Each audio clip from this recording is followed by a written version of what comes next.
The ground shook violently at 4:23 a.m., and my first instinct was to reach for my husband. But the bed beside me was cold, empty. Daniel had left hours ago, claiming a medical emergency at the hospital. As our apartment building swayed like a ship in a storm, I remembered the text I'd glimpsed on his phone before he rushed out. "I'm terrified, Daniel. Please come stay with me tonight. Natalie." Now, with ceiling plaster raining down and windows shattering, I understood the horrible truth. There was no medical emergency. My husband had chosen to protect his college girlfriend instead of his wife. The building groaned, a sound like dying metal, before everything collapsed around me. When I woke up, I was trapped in a pocket of space, barely large enough for my body. My phone screen was cracked but functional. 3 missed calls from Daniel, 2 voicemails I didn't bother listening to, and a single text. "Melissa, where are you? The hospital is chaos. Are you safe?" I stared at those words for a long time. Where was I? Buried alive while he was probably holding Natalie in some safe hotel room, playing hero to the woman who'd never truly left his heart. That's when I made my decision. Instead of begging for rescue, I would teach him what loss really felt like. I typed carefully. "Building collapsed. Trapped in basement storage. Can't breathe well. If I don't make it, know that I loved you." Then I turned off my phone and waited. The story of Daniel and Natalie went back 7 years. They'd been inseparable in medical school until she'd gotten into a prestigious residency program across the country. I'd heard this story dozens of times during our 2 years of marriage, how she'd broken his heart, how he'd been devastated, how it had taken him years to trust again. What he'd failed to mention was that they'd reconnected 6 months ago when she moved back to our city as the new head of cardiology at his hospital. I discovered their renewed friendship purely by accident. Last month, while doing laundry, I'd found a receipt in Daniel's pocket for dinner at Romano's, our anniversary restaurant. The date was 3 weeks before our actual anniversary, and I knew he hadn't taken me there. When I'd casually asked about his day that night, he'd mentioned grabbing a quick sandwich between surgeries. Another lie to add to the growing collection. The next week, I'd noticed him taking calls in the bathroom, speaking in hushed tones. He'd started working late more often, coming home with elaborate stories about hospital politics and difficult cases. His phone was always face down now, and he'd developed a habit of taking it with him everywhere, even to the kitchen for a glass of water. But the real confirmation came last Tuesday, when I'd stopped by the hospital to surprise him with lunch. Through the cafeteria windows, I saw them sitting together, her hand covering his on the table. They weren't holding hands exactly, but the intimacy was unmistakable. The way she leaned forward when he spoke, the way he smiled at her with genuine warmth. It was everything our relationship had lost. Dr. Natalie Cross was everything I wasn't. Brilliant where I was ordinary, confident where I was insecure, successful where I was still figuring out my place in the world. She had the kind of career that made dinner party conversations interesting, while I managed a small boutique that barely paid my student loans. When Daniel talked about his work, his eyes lit up in a way they never did when I shared stories about difficult customers or inventory problems. I'd always told myself it was natural. His job saved lives, while mine sold overpriced accessories to women with too much money. But seeing him with Natalie showed me the truth. It wasn't about careers. It was about connection, intellectual partnership, shared passion. Things we'd never really had, despite my desperate attempts to make our relationship work. I'd spent 2 years trying to be the perfect wife. I'd learned to cook elaborate meals, even though I preferred simple foods. I'd decorated our apartment in the modern minimalist style he preferred, packing away my colourful artwork and vintage finds. I'd even given up my Friday night pottery classes because Daniel thought hobbies should be productive. None of it mattered. I could reshape myself completely and I'd still never be her. The rescue voices were getting closer now. I could hear dogs barking, machinery moving debris. Soon they'd find me, and I'd have to decide how to play this. But first, I had something to tell Daniel. I turned my phone back on and typed, "I need you to know something. I'm pregnant, 8 weeks. I was going to tell you tonight after dinner, but I guess that's not happening now. I love you, Daniel. Take care of yourself." I hit send and immediately powered off the phone again. Let him live with that. Let him explain to Natalie why he'd abandoned his pregnant wife during a natural disaster. Let him carry the weight of knowing his child might die because he chose his college sweetheart over his family. 20 minutes later, I heard someone calling my name. A rescue worker had found my air pocket. "Mum, can you hear me? We're going to get you out of there." "I'm here," I called back weakly. "Please hurry. I think I'm hurt." As they worked to free me, I planned my next moves. The pregnancy wasn't a lie. I'd taken the test 3 days ago and been planning the perfect way to surprise Daniel. Now it would become my weapon. When they finally pulled me from the rubble, I was ready to play the role of my life. The grieving wife who'd almost lost everything, while her husband was nowhere to be found. The paramedic checked my vitals while I gave my statement to the emergency coordinator. "My husband is Dr. Daniel Brooks at Mercy General. He left for work around midnight. A medical emergency," he said. "I've been trying to reach him, but..." I let my voice break, tears streaming down my dirt-covered face. "We'll contact him immediately," the coordinator assured me. "Don't worry, Mum. You're safe now." Safe. If only he knew how dangerous I'd become. They loaded me into an ambulance, and as we drove toward the hospital where Daniel worked, I closed my eyes and smiled. Soon, my husband would learn what it felt like to lose everything that mattered. But first, he'd have to find me. And when he did, the real performance would begin. The ambulance sirens wailed through the dawn light, carrying me toward my revenge. Daniel thought he could have both worlds, the comfort of a stable marriage and the excitement of his forbidden love. He was about to discover how wrong he'd been. Some lessons, I thought, as the hospital came into view, could only be learned through loss, and I intended to be a very thorough teacher. The emergency room at Mercy General was chaos. Patients lined the hallways, medical staff rushed between beds, and the air reeked of antiseptic and fear. I was wheeled in on a stretcher, playing my part perfectly, the traumatized wife who'd barely survived while her husband was mysteriously absent. "Page Dr. Brooks immediately," the nurse told the receptionist after I'd given Daniel's name. "His wife was just brought in from the downtown collapse." I closed my eyes and waited.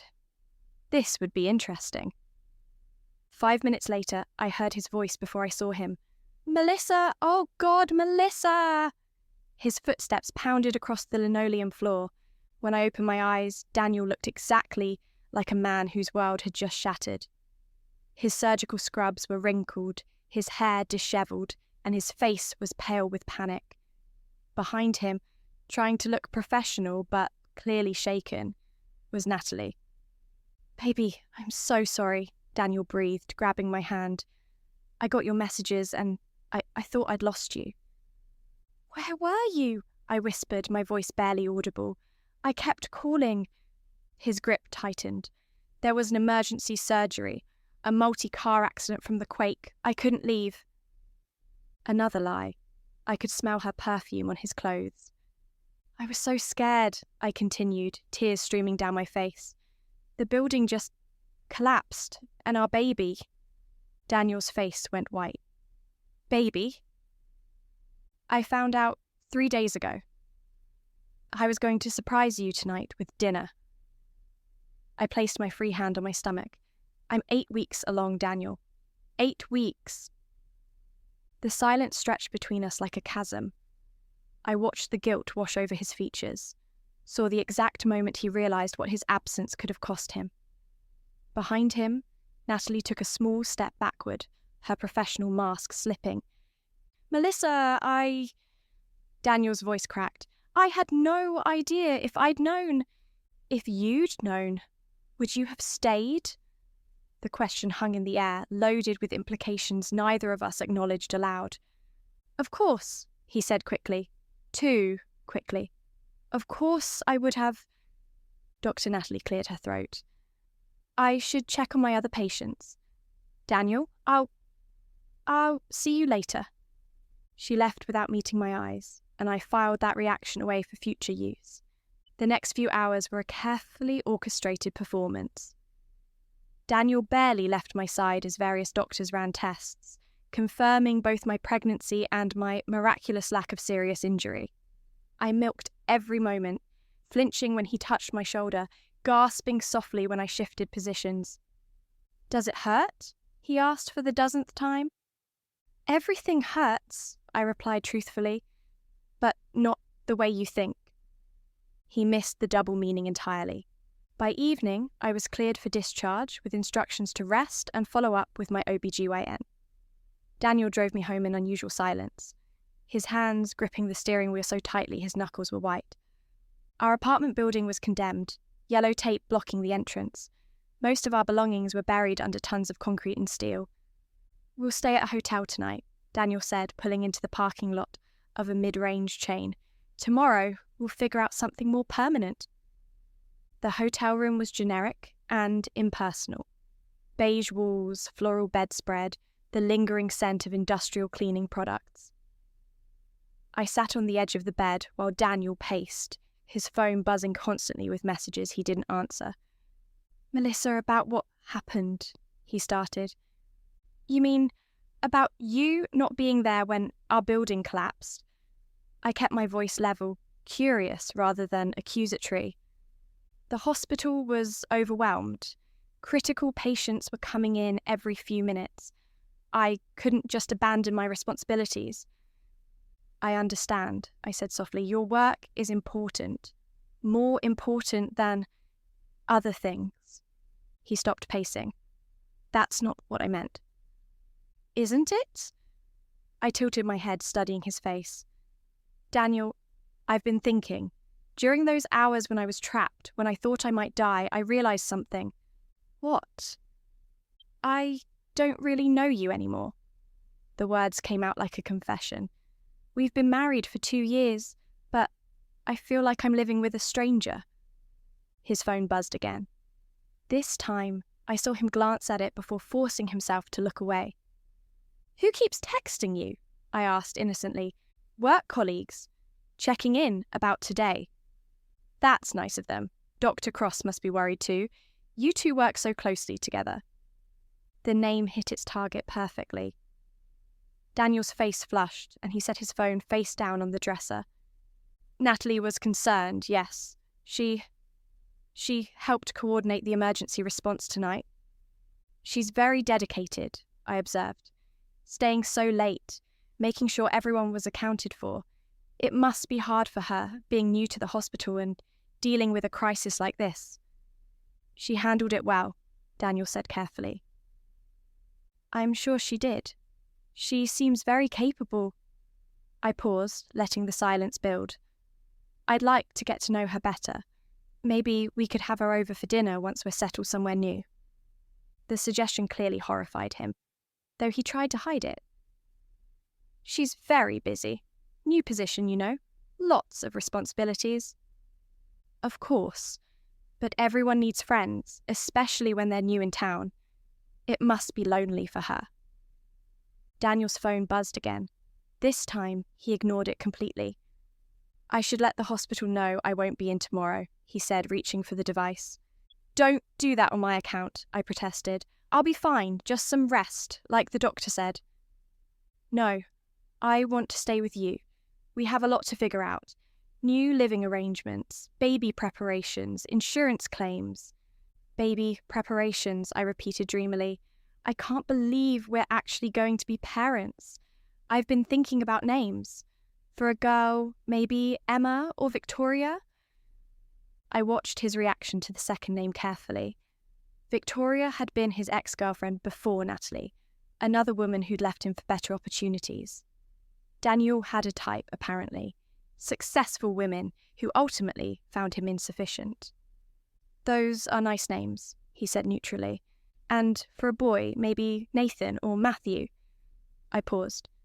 What do you think? I think we have plenty of time to decide.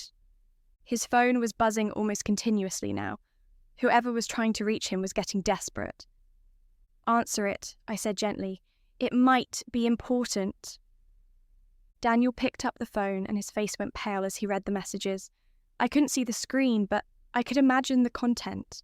Natalie worried about him. Natalie asking if his wife was okay. Natalie probably suggesting they needed to be more careful. Everything all right? I asked. Fine, he said, powering off the phone entirely. Just hospital politics. Nothing that can't wait. I smiled and patted the bed beside me. Come sit with me. I want to talk about our future. Daniel sat down reluctantly, maintaining careful distance between us. I've been thinking, I began, about what kind of parents we want to be, what kind of marriage we want to have. Melissa, I know things haven't been perfect between us lately. We've both been busy, distracted, but this baby is a chance for us to start over, to be better. The guilt in his eyes was almost palpable. I want to be the kind of wife you deserve, I continued. Supportive, understanding. I know your work is demanding and I want to do everything I can to make your life easier. You don't need to change anything, he said quietly. But I do. I have been selfish, expecting too much of your time and attention. Your career is important. You save lives. I need to respect that more. Each word was a carefully placed knife, designed to twist deeper into his conscience. What happened today made me realize how fragile life is, I went on, how quickly everything can change. I don't want to waste any more time being petty or demanding. I want to focus on what really matters. Our family. Daniel's hands were shaking now. Melissa, Shh. I reached over and took his hand in mine. You don't have to say anything. I just want you to know that I forgive you. Forgive me for not being there today. I know you would have been if you could. Your patients needed you, and I understand that. I'm proud of you for putting their needs first. The lie came so easily, wrapped in such apparent sincerity that even I almost believed it. Daniel pulled his hand away and stood up abruptly. I need some air. Of course, I said. Take your time. I'll be here when you get back. After he left, I allowed myself a small smile. Phase 1 was complete. Daniel was drowning in guilt. Natalie was rattled, and I held all the cards. Tomorrow I would begin phase 2. But tonight I would let my husband wrestle with his conscience. The best part was that every word I'd spoken was technically true. I did forgive him, because forgiveness, strategically deployed, was far more devastating than anger. Forgiveness implied moral superiority, created debt, demanded gratitude. Daniel would spend the next few weeks trying to prove himself worthy of my grace, all while the weight of his deception grew heavier, and when the burden became unbearable, when he finally confessed everything, I would be ready with the perfect response. But first, I had a pregnancy to leverage, an arrival to neutralize. The game had only just begun. 3 days later, I stood outside Mercy General Hospital with a box of homemade cookies and my most innocent smile. Daniel had returned to work that morning after my gentle insistence that I was feeling much better and didn't need constant supervision. I want to thank everyone who helped during the earthquake, I told him over breakfast, especially Dr. Cross. She must have worked so hard that night. Daniel had nearly choked on his coffee. That's very thoughtful, Melissa, but I'm sure she doesn't expect... Nonsense, I'd interrupted sweetly. It's the least I can do. Besides, I'd love to meet the woman my husband speaks so highly of. Now, walking through the hospital corridors toward the cardiology department, I felt a familiar thrill. The same feeling I used to get before important art presentations. Anticipation mixed with absolute certainty of success. The cardiology wing was quieter than the emergency department, all gleaming surfaces and muted conversations. I approached the reception desk where a young nurse looked up expectantly. "I'm here to see Dr. Cross," I said, setting the cookie box on the counter. "I'm Melissa Brooks, Dr. Daniel Brooks's wife. I wanted to thank her personally for her help during the earthquake." The nurse's face brightened. "Oh, how wonderful! Dr. Cross is between patients right now. Let me see if she's available." 2 minutes later, Natalie appeared from around the corner, her professional smile wavering slightly when she saw me. She was even more beautiful up close. Flawless skin, intelligent dark eyes, the kind of natural elegance that couldn't be bought or taught. "Mrs. Brooks," she said, extending her hand. "What a lovely surprise. How are you feeling?" "Much better, thank you. And please call me Melissa." I shook her hand warmly, noting how her grip was just a fraction too firm, lasting a beat too long. "I brought these for you and your team. Daniel told me how hard everyone worked that night." "That's very kind, but completely unnecessary." Natalie glanced around nervously. "We were just doing our jobs." Still, I wanted to express my gratitude properly. "Could we chat for a moment? I promise I won't keep you long." Natalie couldn't refuse without appearing rude. She led me to a small consultation room, closing the door behind us. The space felt intimate, almost confessional. "I have to ask," I began, settling into the chair across from her. "What's it like working so closely with Daniel? He speaks about you constantly at home." A flush crept up Natalie's neck. "Dr. Brooks is an excellent colleague, very professional, very dedicated." "Oh, he's definitely dedicated. Sometimes I worry he cares more about his work than anything else." I laughed softly, as if sharing a harmless marital complaint. "But I suppose that's what makes him such a good doctor." "Yes, his patients are fortunate to have him." I leaned forward conspiratorially. "Can I tell you something? Woman to woman?" Natalie nodded reluctantly. "I've been having some concerns about Daniel lately. Nothing serious," I added quickly, "but he's been so distracted, so stressed. I'm worried the job is taking a toll on him."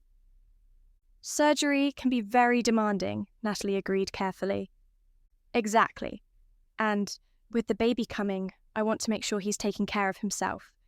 That's actually why I'm here." Natalie's eyebrows rose. "I'm not sure I understand." "I was hoping you might keep an eye on him for me. Make sure he's not pushing himself too hard, not staying too late, not taking on more than he can handle." I placed my hand on my still flat stomach. "I can't be at the hospital all the time, especially once the pregnancy progresses, but you see him every day." The request was brilliant in its apparent innocence. I was asking Natalie to watch Daniel, to pay attention to his needs, to care about his well-being, all while positioning myself as the concerned wife who trusted her completely. Of course, I'll do what I can," Natalie stammered. "Thank you so much. It means the world to me, knowing he has someone looking out for him." I paused, studying her face. "You know, Daniel mentioned you'd just moved back to the city. It must be difficult, starting over in a new place." "It's been an adjustment," she admitted. "I can imagine. Do you have family here? Friends?" "Not really. I've been focused on getting established at work." "Perfect. Isolated, vulnerable, dependent on the hospital for social connection. Exactly what I'd hoped." "Well, that simply won't do," I declared. "You must come to dinner once Daniel and I get settled in our new place." "I insist." "That's very kind, but I wouldn't want to impose." "You wouldn't be imposing at all. Daniel would love it. And, frankly, I could use some female company. Most of my friends are scattered around the city, and with everything that's happened." I trailed off, letting the implication hang. Natalie's professional composure cracked slightly. "Mrs. Brooks, Melissa, I am so sorry about what you went through. The earthquake, being trapped, It must have been terrifying. It was, I agreed softly. But you know what the worst part was? Not knowing if Daniel was safe, not being able to reach him, not knowing where he was or if he was helping other people while I was... I took a shaky breath. I'm sorry, I don't mean to get emotional. Please don't apologize. What you experienced was traumatic. The thing is, I continued, those hours gave me perspective about what really matters, what I want to prioritize going forward. Daniel's happiness, our family, building meaningful relationships with the people who matter to him. Each word was carefully chosen, designed to make Natalie feel simultaneously guilty and valued. I should probably let you get back to your patients, I said, standing, but I meant what I said about dinner. Once we're settled, I'll call you. Yes, that would be nice. I reached into my purse and pulled out a small wrapped package. Oh, I almost forgot. This is for you, specifically. Natalie unwrapped it to reveal a delicate silver bracelet with a medical caduceus charm. Melissa, this is beautiful, but I can't accept. Please, it's nothing expensive, just something I picked up at the boutique where I work. I thought it was perfect for you, elegant but professional like you. She held the bracelet uncertainly. Thank you. It's lovely. Daniel helped me pick it out, actually. He has excellent taste in jewellery. Another lie delivered with perfect sincerity. He said you'd appreciate something subtle but meaningful.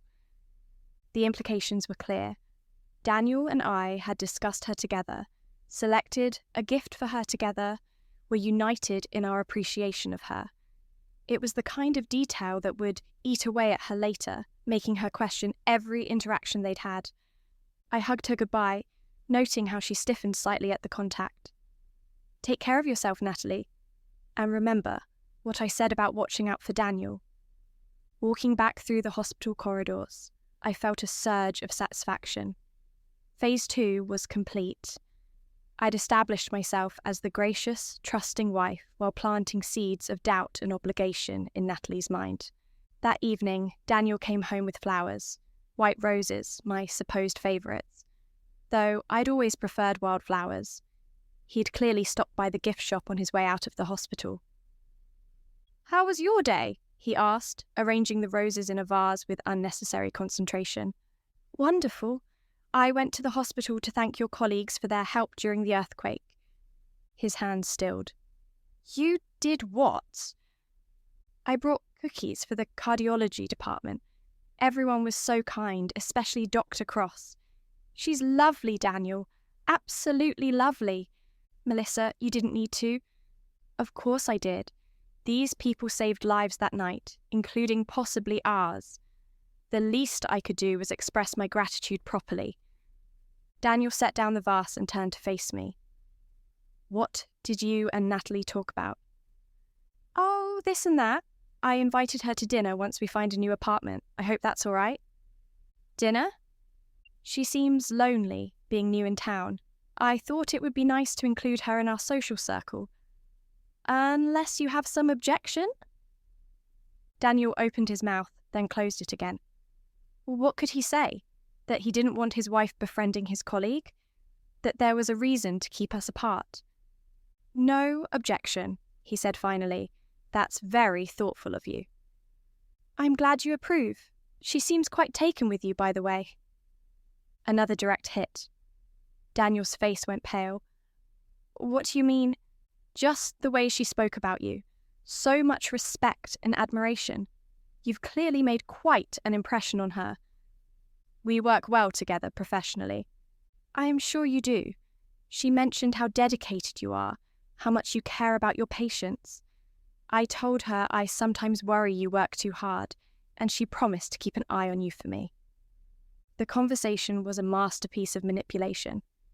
Every statement was technically innocent while carrying deeper implications. I was positioning myself as completely trusting while making it clear that I'd inserted myself into their dynamic. You asked her to watch me. I asked her to make sure you don't overwork yourself. With the baby coming, I need to know someone's looking out for you when I can't be there. Daniel ran his hands through his hair. Melissa, I can take care of myself. Of course you can.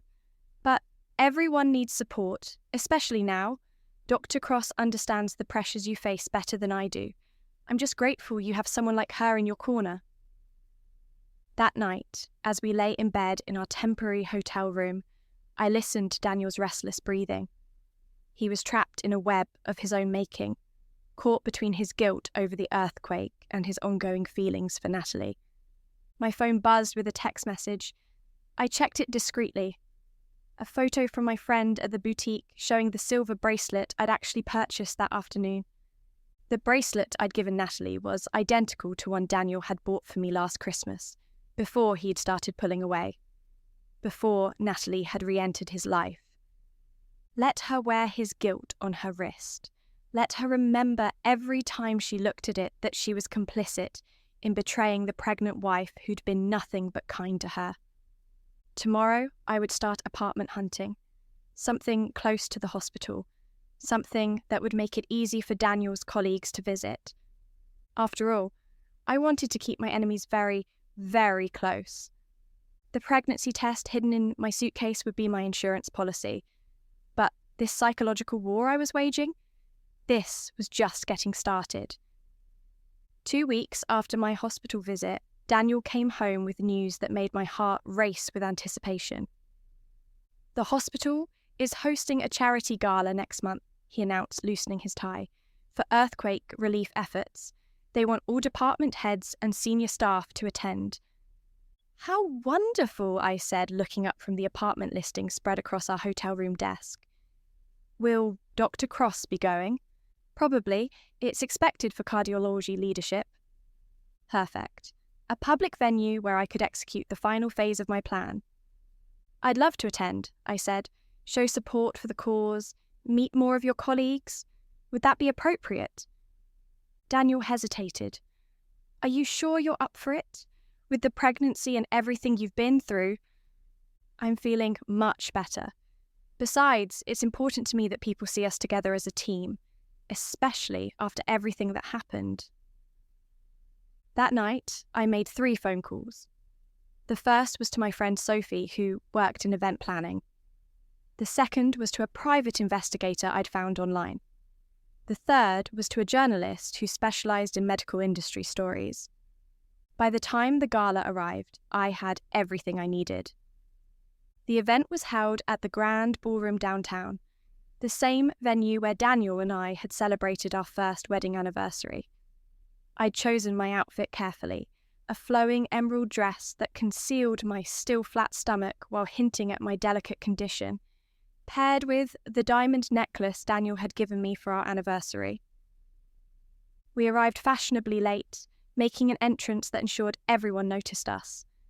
Daniel looked handsome in his black tuxedo, but I could see the tension in his shoulders as his eyes automatically scanned the room for Natalie. She was there, of course, stunning in a navy blue gown that hugged her figure perfectly. She wore the silver bracelet I'd given her, and when our eyes met across the room, she touched it unconsciously.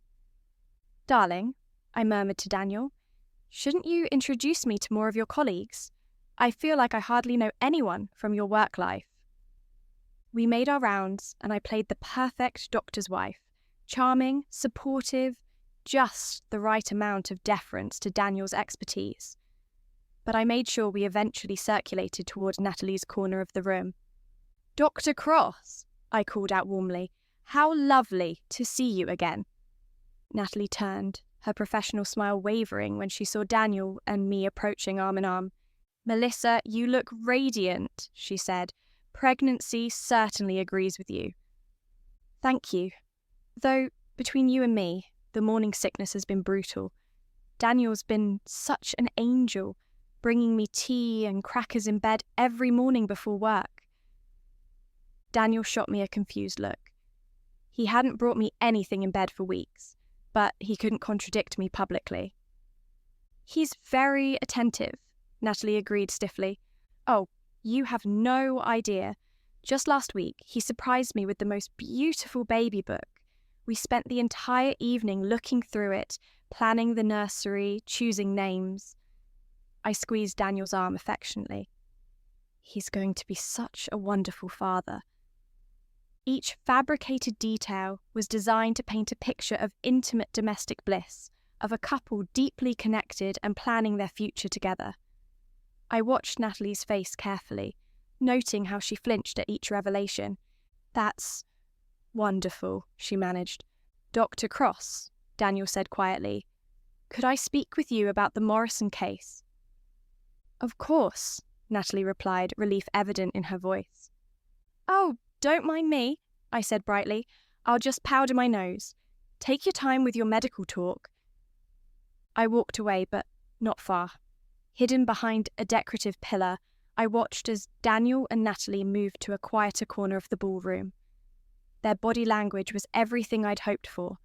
Daniel leaning in close, Natalie backing away, both of them clearly uncomfortable. I couldn't hear their conversation, but I didn't need to. The guilt and tension between them was visible from across the room. After 10 minutes, I rejoined them, my face bright with innocent curiosity. "Sorry to interrupt, but I just had to tell you both. I found the perfect apartment. It's only 6 blocks from the hospital, Daniel. You could practically walk to work." 6 blocks, Natalie repeated faintly. "Isn't it perfect? And there's a lovely park across the street where I can take the baby for walks. Plus, it'll be so convenient for Daniel's colleagues to visit. Speaking of which, Natalie, I insist you come for dinner once we're settled. I make a mean lasagna." "I wouldn't want to impose." "Nonsense! Daniel talks about you constantly. I feel like we're already friends." The conversation was interrupted by the evening's programme beginning. During the speeches about earthquake relief and community resilience, I made sure to dab at my eyes with a tissue, playing the role of the grateful survivor. But the real show began during the dancing portion of the evening. "Mrs. Brooks." A young man in a photographer's vest approached our table. "I'm from the City Herald. We're doing a feature on earthquake survivors who've shown remarkable resilience. Would you be willing to be interviewed?" I glanced at Daniel, who looked confused. "I didn't arrange this," he whispered. "Of course," I told the reporter, though I should mention my story isn't just about survival. It's about the power of love and forgiveness. The interview took place in a corner of the ballroom, but I spoke loudly enough for nearby tables to overhear. I told a carefully crafted version of my story, the devoted wife who'd nearly died, while her husband heroically saved lives at the hospital, the pregnancy discovered in the aftermath, the choice to focus on gratitude rather than trauma. "The hardest part," I said, my voice breaking slightly, "was not knowing if my husband was safe. He was at the hospital, of course, doing what he does best, helping people. But those hours of not knowing, they taught me never to take our love for granted." I saw Natalie at a nearby table, her face pale as she listened. "Some people might harbour resentment," the reporter prompted, "feeling abandoned during such a traumatic time." "Never," I said firmly. "Daniel is a healer. It's who he is, and it's one of the reasons I love him so deeply. If he had been home with me instead of saving lives, other families would have suffered. I could never live with that guilt." The final twist of the knife.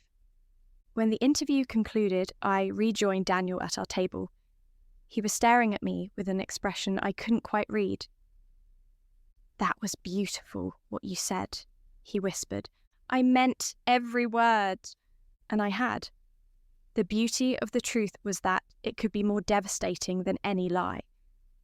As the evening wound down, I excused myself to the ladies' room. Natalie followed me a few minutes later, her composure finally cracking. "Melissa," she said as soon as we were alone, "I need to tell you something." "Of course, what is it?" "The night of the earthquake, Daniel wasn't at the hospital when it started. He was with me."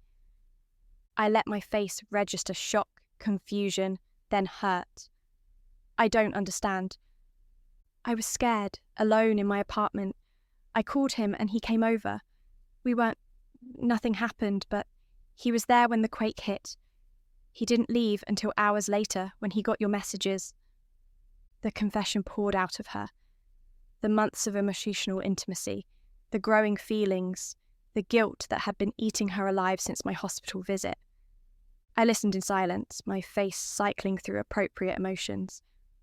When she finished, I was quiet for a long moment. "Thank you for telling me," I said finally. "That's it? You're not angry?" "Should I be? You said nothing physical happened. You were scared and needed a friend.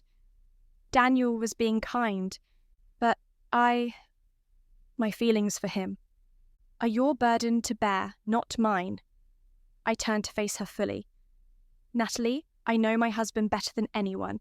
If he wanted to be with you, he would be. The fact that he's here with me, planning our future, preparing for our child, that tells me everything I need to know." It was the cruelest kindness I could offer. Complete forgiveness paired with absolute dismissal of her significance. "I'm transferring to another hospital," she whispered. "That's probably wise. Fresh starts are good for everyone."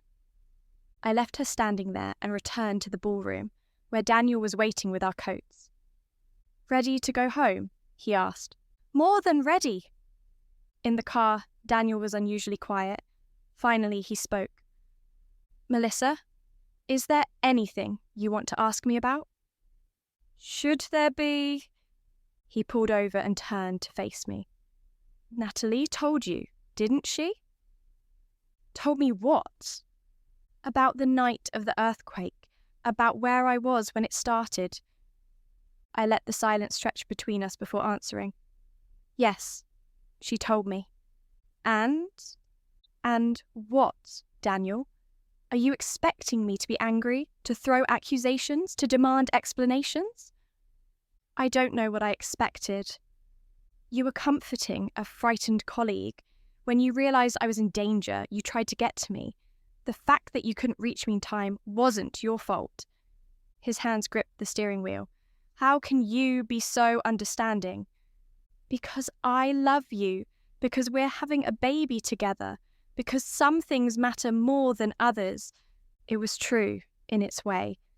I did love him, or at least I loved the idea of who I thought he was. And some things did matter more than others. My dignity mattered more than his guilt. My future mattered more than his past mistakes. "Natalie's transferring to Presbyterian," he said quietly. "I know. She told me. I'm sorry, Melissa, for everything." "I know you are." 6 months later, we moved into our new apartment. 3 months after that, our daughter was born, healthy, beautiful, and completely unaware of the drama that had preceded her arrival. Daniel became the devoted husband and father I'd always wanted him to be, motivated by a guilt that would never fully fade. He never spoke of Natalie again, and neither did I. Sometimes I wondered if he truly loved me, or if he was simply trapped by obligation and remorse. But in the end, it didn't matter. I had won completely: his presence, his loyalty, his future. And Natalie? She disappeared from our lives as thoroughly as if she'd never existed. 2 years later, I received a wedding announcement in the mail. Dr. Natalie Cross was marrying a paediatric surgeon from her new hospital. The photo showed a radiant bride who looked genuinely happy. I smiled as I tossed the invitation in the trash. Some victories were worth waiting for. Some revenge was best served with a lifetime of quiet satisfaction. Daniel called from the nursery where he was putting our daughter down for her nap. "Melissa, who was at the door?" "Nobody important," I called back. "Just junk mail." And it was true. After all, the past was just junk mail, something to be discarded and forgotten. I had everything I'd ever wanted, and I intended to keep it that way.